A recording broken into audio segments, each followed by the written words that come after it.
Margaret Thornfield had worked as a palace security guard for 15 years, and she thought she had seen everything. The quiet woman with graying hair and sharp eyes had walked these same corridors thousands of times, checking doors, monitoring visitors, and ensuring the royal family's safety. She knew every painting on the walls, every piece of furniture in each room, and every servant who came and went through the massive oak doors. On this particular Tuesday morning in November, Margaret received an unusual assignment from her supervisor, Captain Reynolds. The Queen Consort Camilla had requested additional security personnel to assist with organizing her personal belongings in the East Wing storage rooms.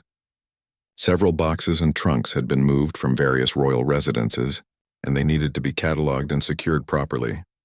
Margaret found herself standing outside the ornate doors of the East Wing storage facility, a room she had never entered in all her years of service. The heavy brass key felt cold in her palm as she turned it in the lock. The door creaked open, revealing a spacious room filled with wooden crates, velvet-lined boxes, and antique trunks stacked from floor to ceiling.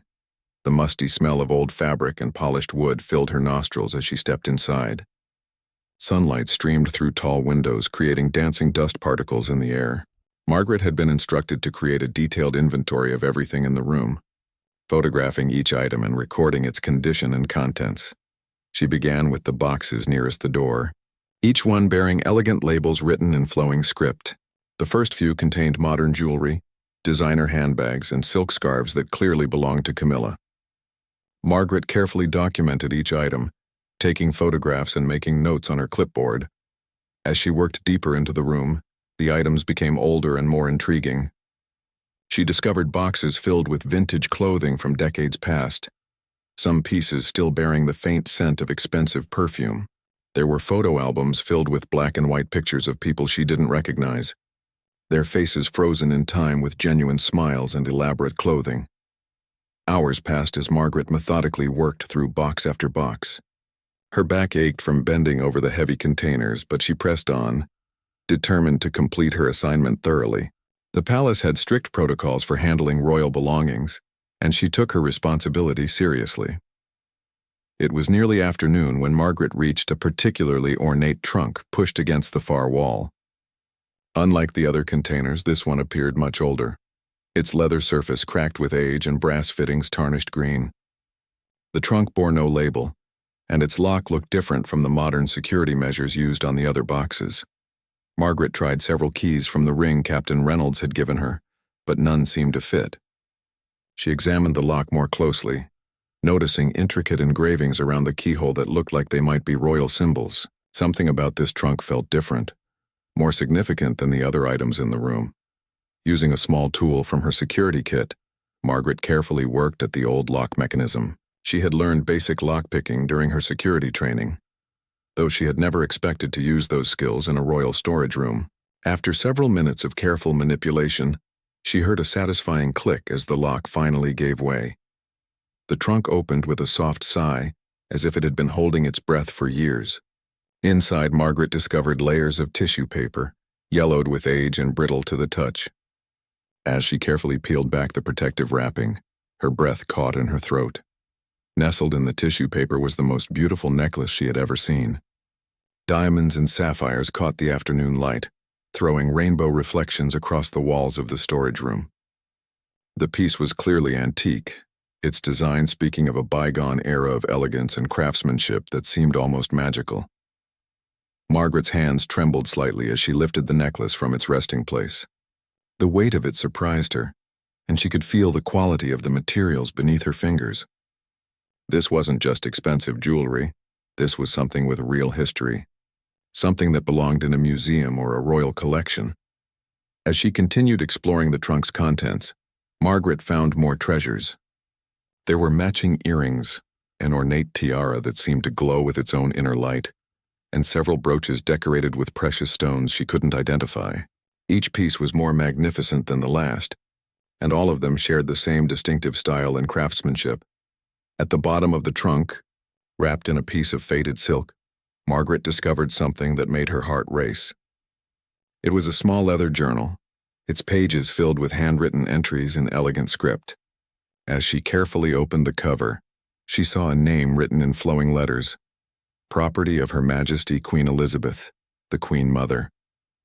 Margaret's mind raced as she realized what she might have found. These weren't just random pieces of jewelry. They could be part of the royal collection, items that had belonged to previous generations of the royal family. The Queen Mother had been known for her exquisite taste in jewelry and her extensive collection of heirloom pieces. She sat back on her heels, staring at the open trunk and its glittering contents.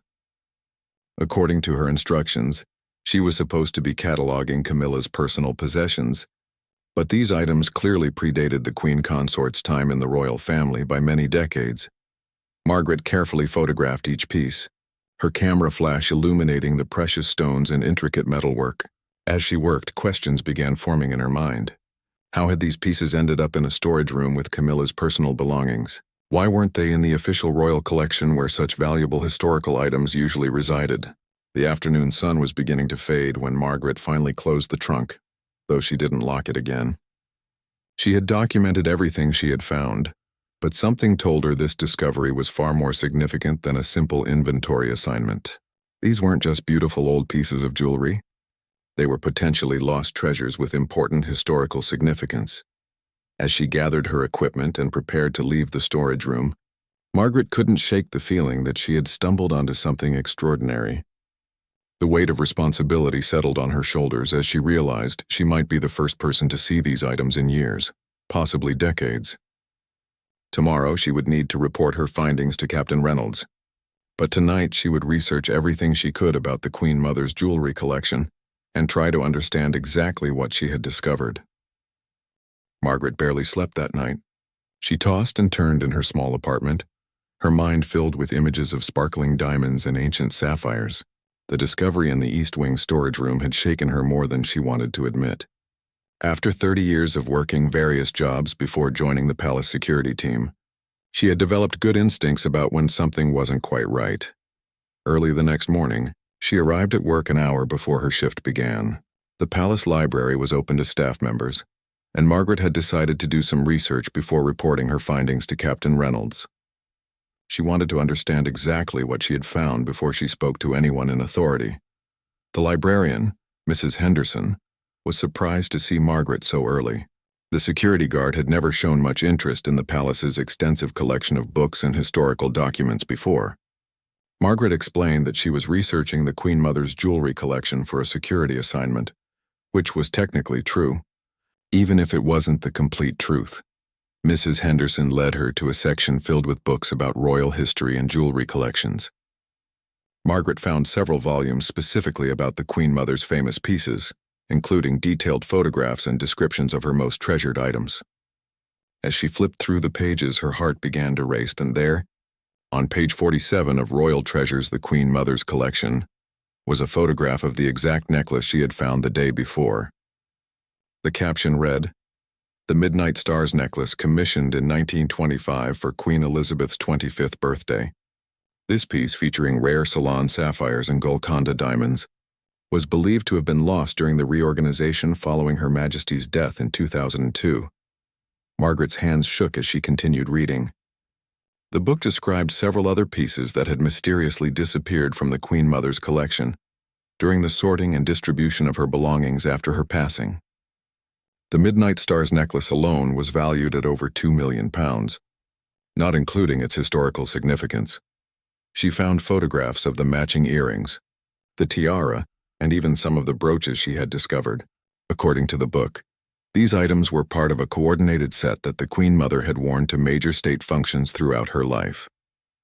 The pieces had been gifts from various members of the royal family and foreign dignitaries over the decades.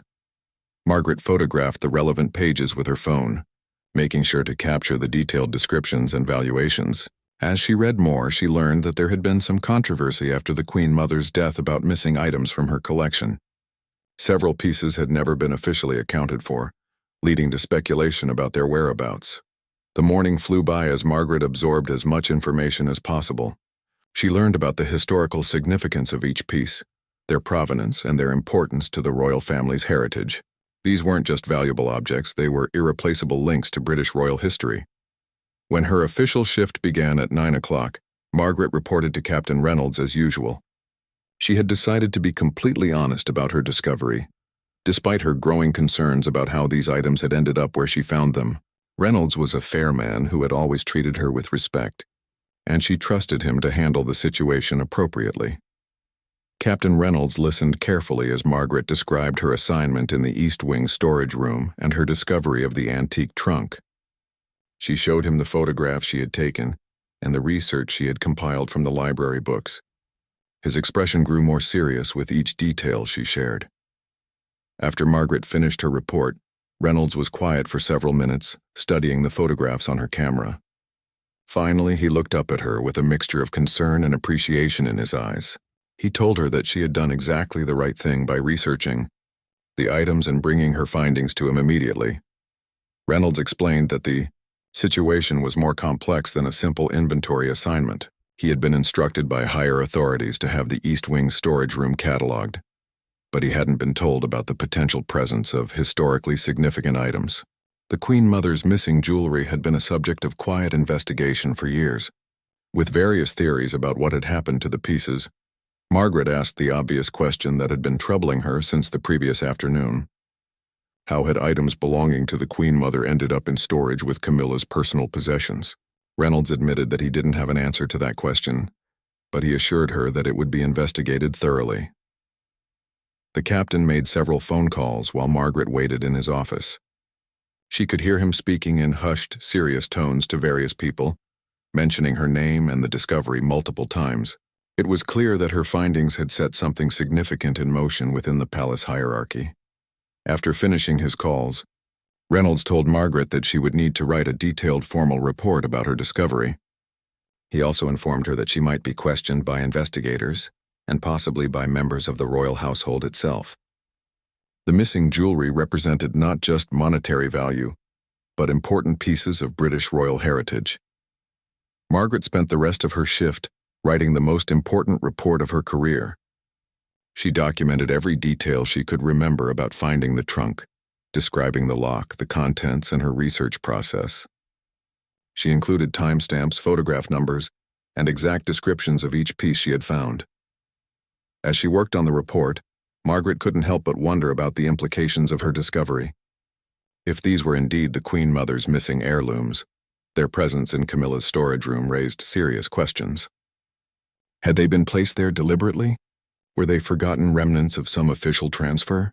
Or was there a more troubling explanation? The afternoon brought unexpected developments. Reynolds informed Margaret that senior palace officials wanted to examine the trunk and its contents immediately.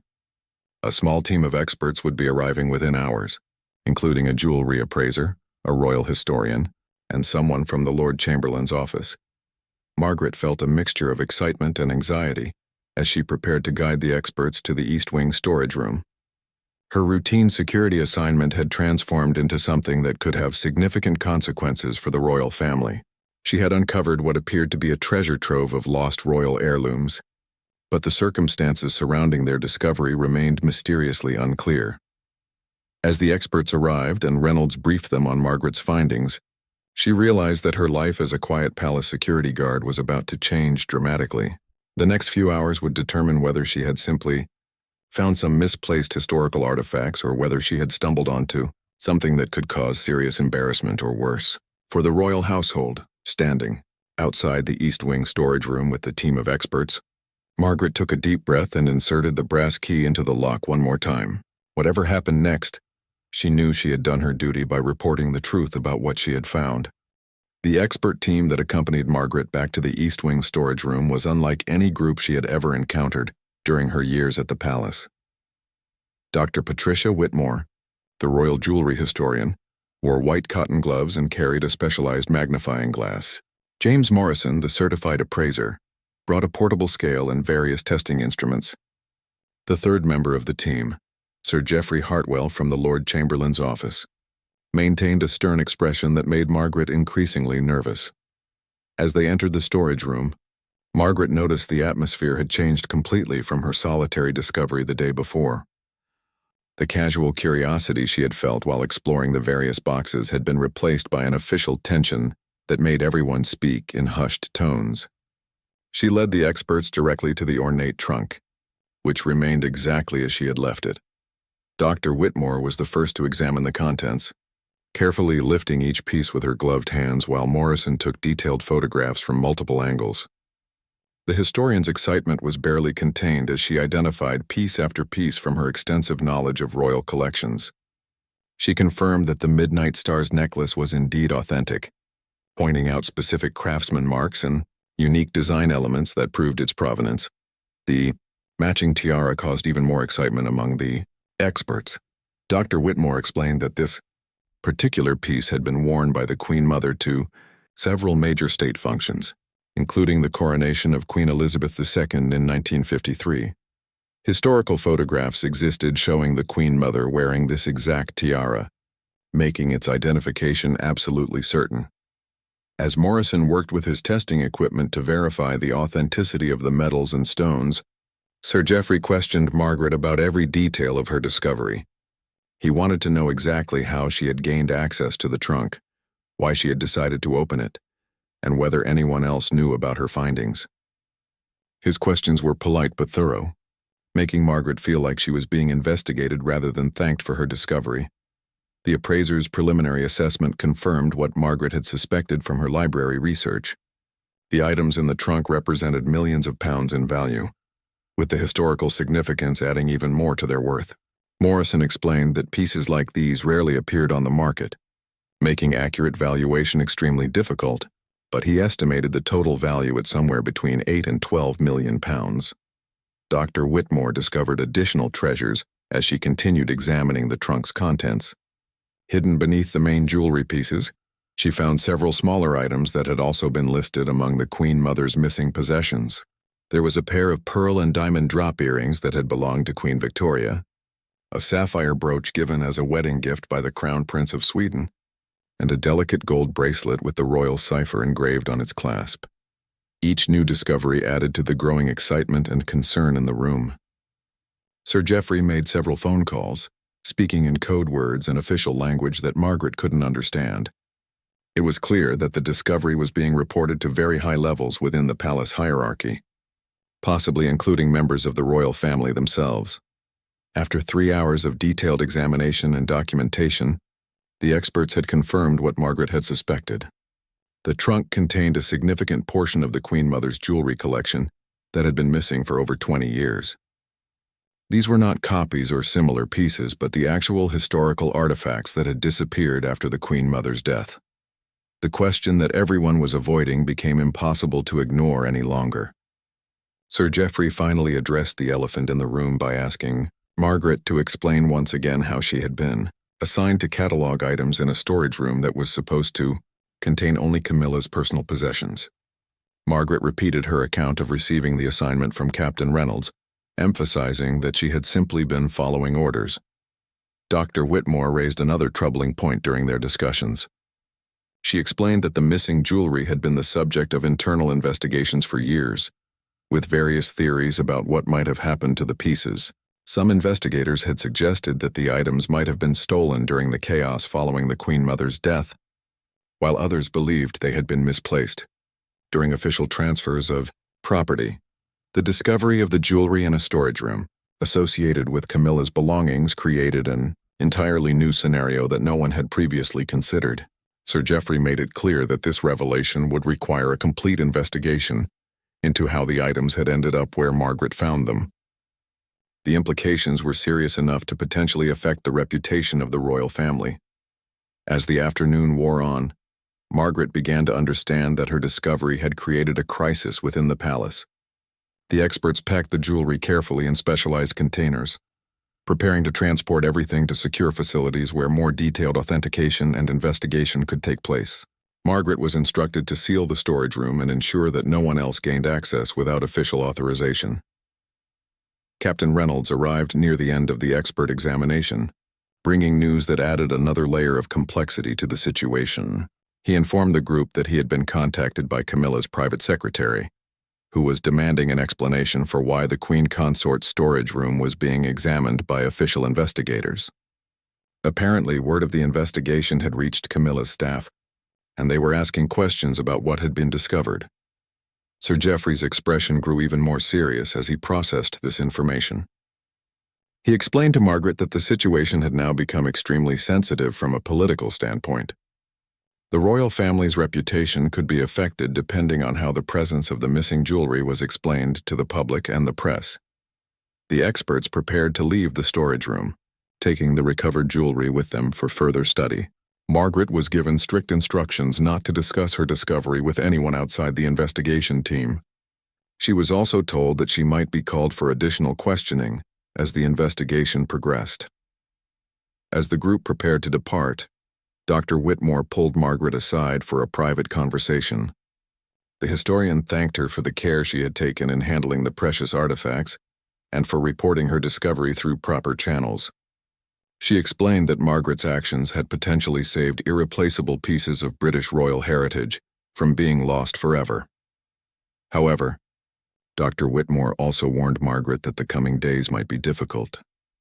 The investigation would need to determine not just the authenticity of the jewelry, which was already confirmed, but also the circumstances under which the pieces had come to be stored where Margaret found them. These questions might lead to uncomfortable revelations for various members of the royal household. Standing alone in the empty storage room after the experts departed, Margaret reflected on how dramatically her life had changed in just 2 days. Her routine assignment had uncovered what appeared to be one of the most significant discoveries in recent royal history. The missing Queen Mother's jewelry represented not just enormous monetary value, but irreplaceable links to decades of British royal tradition. Margaret locked the storage room door and headed back to complete her regular security duties. But she knew that nothing would ever be quite the same. She had become a key witness in what was shaping up to be a major investigation within the palace walls, and the ultimate consequences of her discovery remained frighteningly uncertain. 3 days after the experts had removed the jewelry from the East Wing storage room, Margaret found herself sitting in an elegant office she had never seen before, facing a panel of investigators that made her previous interviews seem casual by comparison. The room was located in the administrative wing of the palace, with tall windows overlooking the formal gardens and furniture that spoke of centuries of royal history. The investigative panel consisted of 5 people, each representing different aspects of the royal household's interests. Lady Catherine Pemberton, the Deputy Private Secretary to the King, led the questioning with a calm but penetrating style that made Margaret feel exposed despite having done nothing wrong. Beside her sat Commander Harrison from the Metropolitan Police's Specialist Protection Unit, whose presence indicated that the investigation had expanded beyond internal palace matters.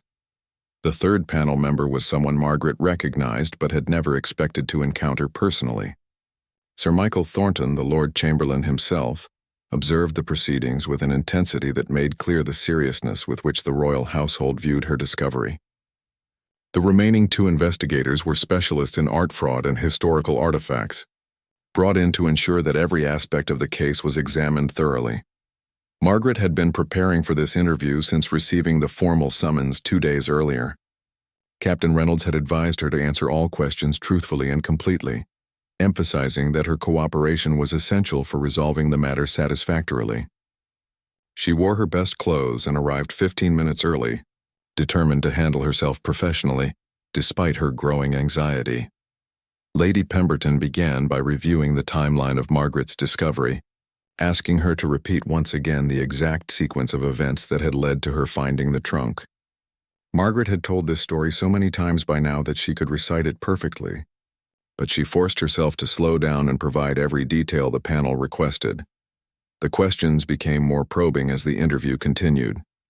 Commander Harrison wanted to know about Margaret's financial situation, her family connections, and whether anyone had ever approached her about items stored in the palace. These questions made Margaret realize that the investigators were considering the possibility that her discovery might not have been entirely accidental. Sir Michael asked about Margaret's knowledge of palace protocols regarding the handling of royal belongings.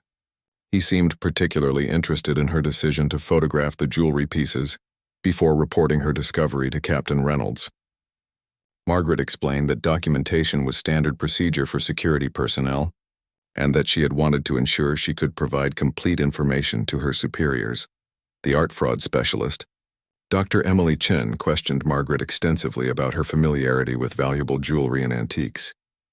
Margaret honestly admitted that she had no special expertise in these areas, explaining that she had only recognized the potential significance of her discovery through research in the palace library after finding the items. As the questioning continued, Margaret began to understand that the investigation had uncovered information beyond what she had initially reported. Lady Pemberton revealed that the experts had confirmed the authenticity of all the jewelry pieces, establishing their identity as part of the Queen Mother's missing collection. However, the investigation had also raised new questions about how the items had remained hidden for over 20 years. The panel showed Margaret documents and photographs that she had never seen before. There were official inventories from the Queen Mother's estate, correspondence between various royal household departments, and records of property transfers that had occurred after the Queen Mother's death. The complexity of the documentation made clear that the missing jewelry had been the subject of extensive searches and investigations over the years. Commander Harrison presented Margaret with a particularly intriguing piece of information. Security records from 2002 showed that several boxes and trunks from the Queen Mother's collection had been moved to various palace locations for storage and sorting. The specific trunk that Margaret had found appeared on these records, but its destination had been listed as a secure vault in the palace's main storage facility, not the East Wing room where she had discovered it. This revelation meant that the trunk had been moved at some point between 2002 and Margaret's discovery, raising questions about who had access to it and why it had ended up in a room designated for Camilla's personal belongings. The panel was clearly trying to determine whether this movement had been authorized, accidental, or something more deliberate. Lady Pemberton asked Margaret about her observations regarding the other items in the East Wing storage room. Had she noticed anything unusual about the organization of the space? Did any of the other boxes or containers seem out of place or inconsistent with what she would expect to find among Camilla's possessions? Margaret tried to recall specific details about the room's contents, but admitted that she had been focused primarily on completing her assigned inventory task. The interview took an unexpected turn when Sir Michael asked Margaret about her interactions with other palace staff members during and after her discovery. He wanted to know whether anyone had asked her unusual questions, shown excessive interest in her assignment, or behaved in ways that seemed suspicious. Margaret realized that the investigators were trying to determine whether anyone else within the palace might have known about the hidden jewelry. Dr. Chen presented Margaret with additional photographs showing similar jewelry pieces that were known to be safely secured in the official royal collection. She explained that the items Margaret had found represented only a portion of the Queen Mother's missing jewelry, suggesting that other pieces might still be unaccounted for. This information added another layer of complexity to an already complicated investigation. As the formal questioning neared its end, Lady Pemberton addressed the sensitive issue that everyone in the room understood, but no one had directly discussed. The discovery of the Queen Mother's jewelry among items associated with Camilla's possessions created potential embarrassment for the royal family. Regardless of the innocent explanation that might eventually emerge, Margaret was asked to sign several confidentiality agreements, emphasizing that she was not to discuss any aspect of her discovery or the subsequent investigation with anyone outside the authorized personnel. The panel made clear that unauthorized disclosure could result in serious consequences, both legal and professional. Commander Harrison concluded the interview by informing Margaret that the investigation was ongoing and that she might be called for additional questioning as new information became available. He also mentioned that the Metropolitan Police might need to interview her again if their investigation uncovered evidence of criminal activity related to the missing jewelry. Before leaving the elegant office, Margaret was given contact information for a counselor who specialized in helping palace employees deal with stressful situations. Lady Pemberton acknowledged that Margaret's discovery had placed her in a difficult position and that the palace wanted to ensure she received appropriate support during the investigation. Walking back to her regular duties, Margaret felt overwhelmed by the implications of what she had learned during the interview. Her simple discovery had uncovered not just valuable jewelry, but a complex mystery involving the movement and storage of royal property over more than 2 decades. The investigation was clearly far from over, and Margaret realized that she would remain at the center of whatever developments emerged in the coming weeks. The weight of the confidentiality agreements she had signed pressed heavily on Margaret's mind. She couldn't discuss the situation with her friends, family, or even her closest colleagues at the palace. The isolation of carrying such significant information alone added to the stress she was already feeling about the potential consequences of her discovery for herself and others. 2 weeks had passed since Margaret's intensive interview with the investigation panel, and the palace atmosphere had grown noticeably tense. She continued her regular security duties, but couldn't ignore the hushed conversations that stopped when she approached, or the way certain staff members avoided making eye contact with her in the corridors. Word of her discovery had somehow leaked beyond the authorized personnel. Despite all the confidentiality agreements, Margaret's quiet routine was shattered when Captain Reynolds summoned her to his office with an urgency she had never heard in his voice before. He informed her that the investigation had taken a dramatic turn overnight, and that she needed to be prepared for developments that would affect everyone involved in the case. The breakthrough had come from an unexpected source. Mrs. Adelaide Foster, who had served as the Queen Mother's personal secretary for over 30 years, had contacted the investigative team with information that shed new light on the missing jewelry. Mrs. Foster, now in her 80s and living in retirement, had apparently been following news reports about the investigation and decided to come forward with details she had kept secret for over 2 decades. Captain Reynolds arranged for Margaret to be present when Mrs. Foster was interviewed by the panel, explaining that her first-hand knowledge of the discovery might be relevant to understanding the elderly woman's revelations. Margaret found herself once again in the elegant administrative office, but this time as an observer rather than the primary subject of questioning. Mrs. Foster arrived leaning heavily on a walking stick, but her mind was sharp and her memory remarkably clear. She began her account by explaining that the chaos following the Queen Mother's death in 2002 had been more extensive than the public realized.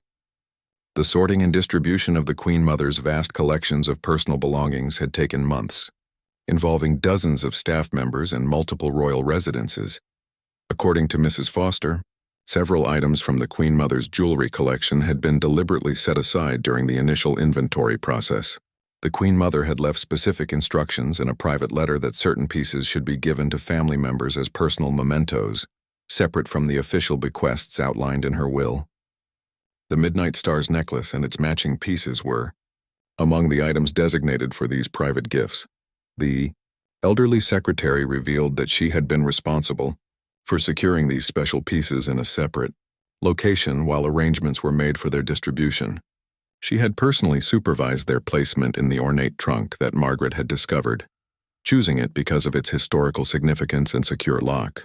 The trunk itself had belonged to Queen Victoria and was considered appropriate for housing such precious family heirlooms.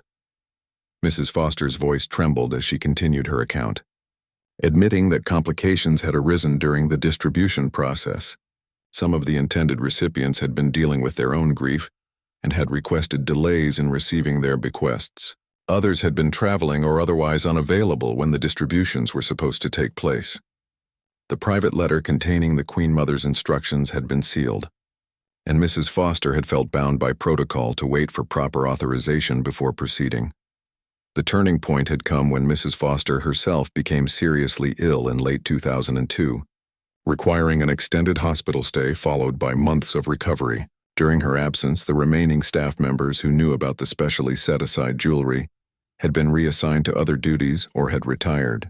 The knowledge of the trunk's contents and its intended purpose had effectively been lost within the palace bureaucracy. Lady Pemberton asked Mrs. Foster about the subsequent movement of the trunk to the East Wing storage room. The elderly secretary explained that she had been contacted several years later by staff members who were reorganizing storage spaces throughout the palace. They had found the sealed trunk among other items from the Queen Mother's collection and asked for guidance about its disposition. Mrs. Foster admitted that by this time, her memory of the specific details had become unclear due to her advancing age and health issues. She had authorized the trunk to be moved to general storage, believing that its contents would eventually be properly cataloged and distributed. She had not realized that it would end up in a room designated for another person's belongings, and had assumed that appropriate records were being maintained by the current staff. The revelation transformed the entire investigation from a potential scandal into a tragic case of institutional memory loss and bureaucratic confusion. The missing jewelry had never been stolen or deliberately hidden, but had simply become lost within the complex systems used to manage royal property. Mrs. Foster's illness and subsequent retirement had created a gap in knowledge that had persisted for over 20 years. Commander Harrison asked Mrs. Foster about the private letter that had contained the Queen Mother's specific instructions for distributing the jewelry. She explained that the letter had been kept in a secure file, but had been destroyed according to standard protocols after a certain number of years had passed without action being taken. The destruction of this crucial document had eliminated the last official record of the Queen Mother's intentions for the missing pieces. Dr. Chen questioned Mrs. Foster about other potentially missing items from the Queen Mother's collection. The elderly secretary admitted that there might be additional pieces that had been set aside for private distribution and subsequently lost in the same manner. She provided the panel with names of other staff members who had been involved in the process, though she noted that most of them had passed away or were dealing with health issues that affected their memories. As Mrs. Foster completed her account, Margaret began to understand the full tragedy of the situation. The beautiful jewelry pieces she had discovered were supposed to have been treasured family gifts, intended to provide comfort and connection during a time of grief. Instead, they had spent over 2 decades hidden in a forgotten trunk, their intended recipients never knowing of their existence. Lady Pemberton addressed the sensitive question of how to proceed with the information Mrs. Foster had provided. The elderly secretary expressed her desire to see the Queen Mother's original intentions honored, suggesting that the jewelry should be distributed to the family members who had been designated as recipients. However, she acknowledged that tracking down these individuals after so many years would be challenging. Sir Michael raised the complex legal and procedural issues surrounding the discovery. The jewelry had technically been part of the Queen Mother's estate, and its distribution would need to follow proper protocols regardless of the original private instructions. The involvement of multiple royal residences and the passage of so much time had created complications that would require careful legal analysis to resolve. Mrs. Foster's final revelation provided both closure and additional complexity to the investigation. She produced a small notebook from her handbag, explaining that she had kept personal records of some of the Queen Mother's private requests, even though the official documents had been destroyed. The notebook contained names, descriptions, and notes that could help identify the intended recipients of various pieces. As the interview concluded, Margaret felt a mixture of relief and sadness. The mystery of the missing jewelry had been solved, but the solution revealed a heartbreaking story of good intentions gone awry due to circumstances beyond anyone's control. The investigation that had begun as a potential scandal had become a poignant reminder of how easily important human connections could be lost within large institutional systems. The panel thanked Mrs. Foster for her courage in coming forward with information that had clearly been weighing on her conscience for years. Her revelations had not only solved the mystery of the missing jewelry, but had also provided a path forward for honoring the Queen Mother's original wishes, even after such a long delay. The weeks following Mrs. Foster's revelation brought a flurry of activity throughout the palace as the investigative team worked to trace the intended recipients of the Queen Mother's private jewelry gifts. Margaret found herself in an unexpected position as a consultant to the process, her detailed documentation of the discovery proving invaluable in matching specific pieces to the descriptions in Mrs. Foster's notebook. Lady Pemberton had assigned a small team of researchers to work with the elderly secretary in identifying the family members who were supposed to have received the jewelry over 20 years ago. The process was complicated by deaths, marriages, and address changes that had occurred during the intervening decades. Some of the intended recipients were members of the royal family itself, while others were longtime friends, godchildren, and distant relatives who had maintained close relationships with the Queen Mother. Margaret was surprised when she received an invitation to attend a private meeting in the king's private study, a room she had never imagined entering during her years of service at the palace.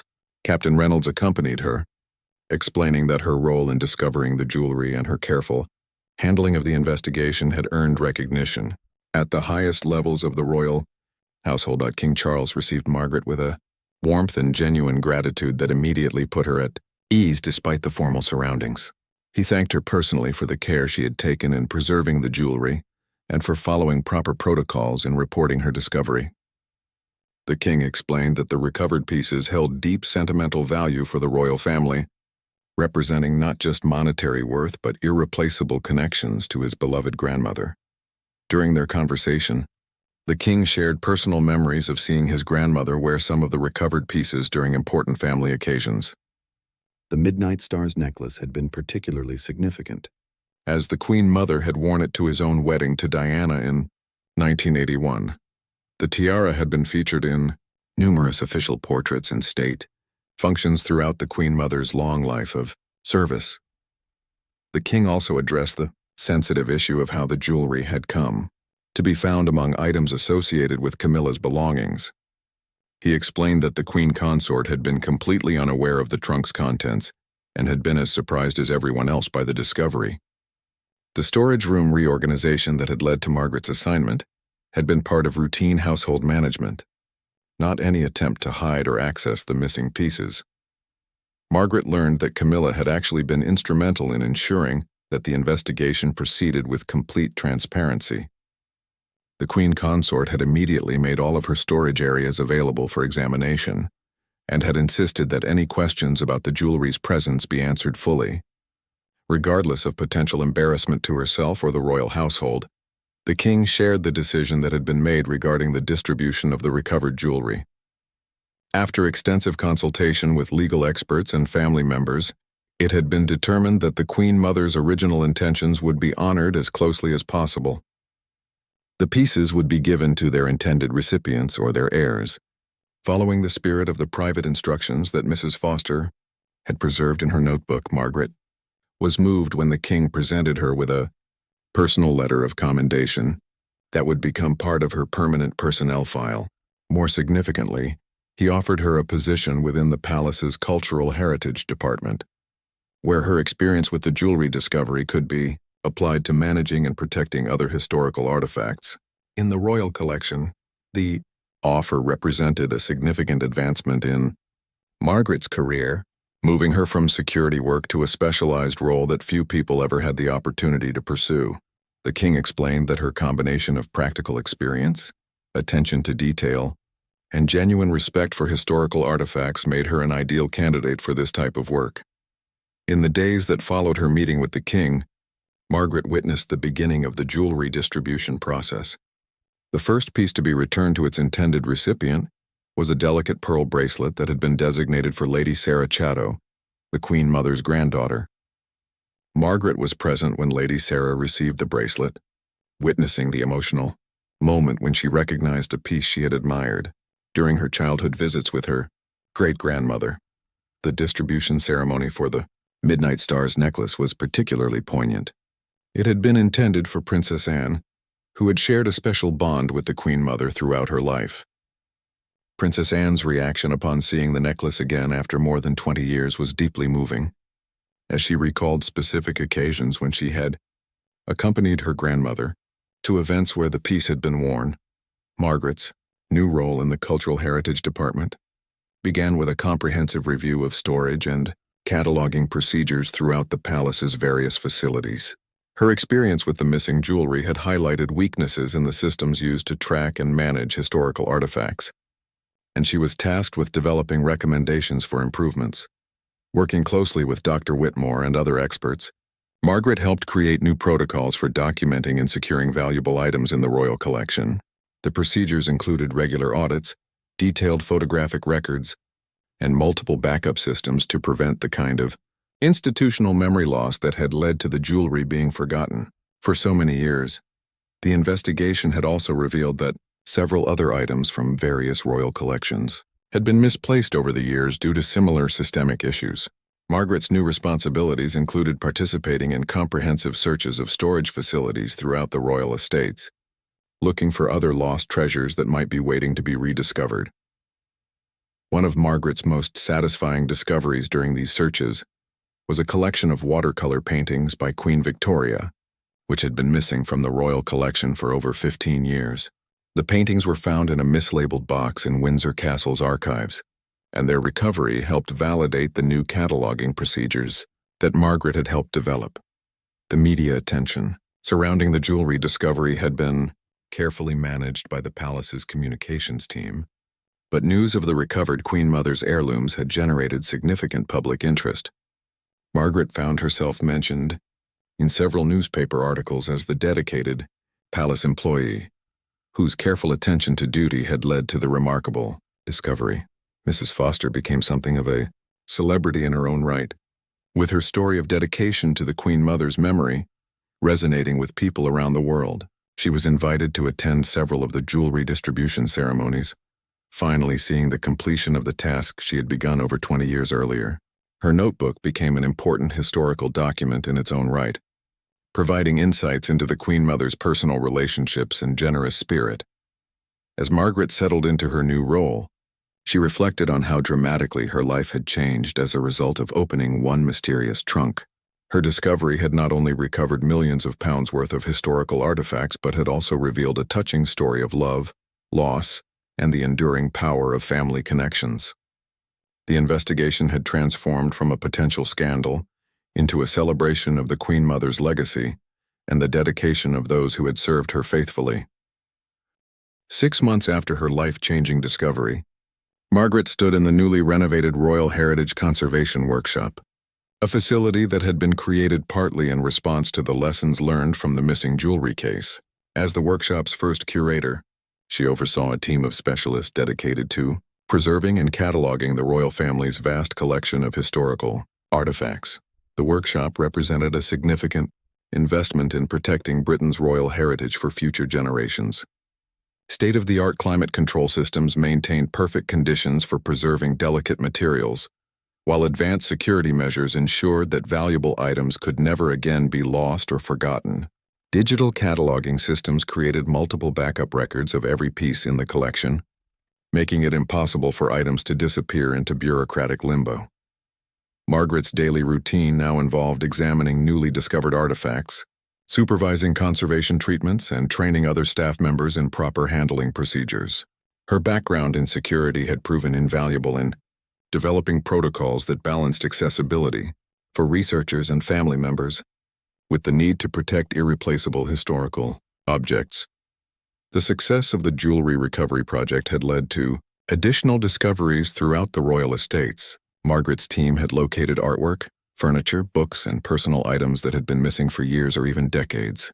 Each discovery told its own story about the challenges of managing vast collections across multiple properties over extended periods of time. One particularly meaningful find had been a collection of children's drawings and letters that Prince Charles had created for his grandmother during the 1950s and 1960s.